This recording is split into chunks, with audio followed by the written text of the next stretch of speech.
Inside Folio, open exchanges and hit Connect your first exchange. Folio asks for three things: a label, an API key, and an API secret. Let's grab the key and secret from Bybit. In Bybit, open your account menu, go to API and click Create New Key.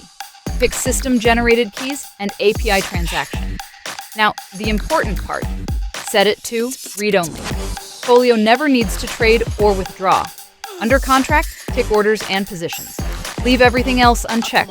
Leave IP restriction off. Just know an unbound key refreshes every 3 months. Submit, confirm with 2FA and copy both values. The secret only shows once. Keep it somewhere safe, like a password manager. Back in Folio, paste them in, add a label, and connect. Run the sync, and your closed trades land in the journal. But imported trades are just data.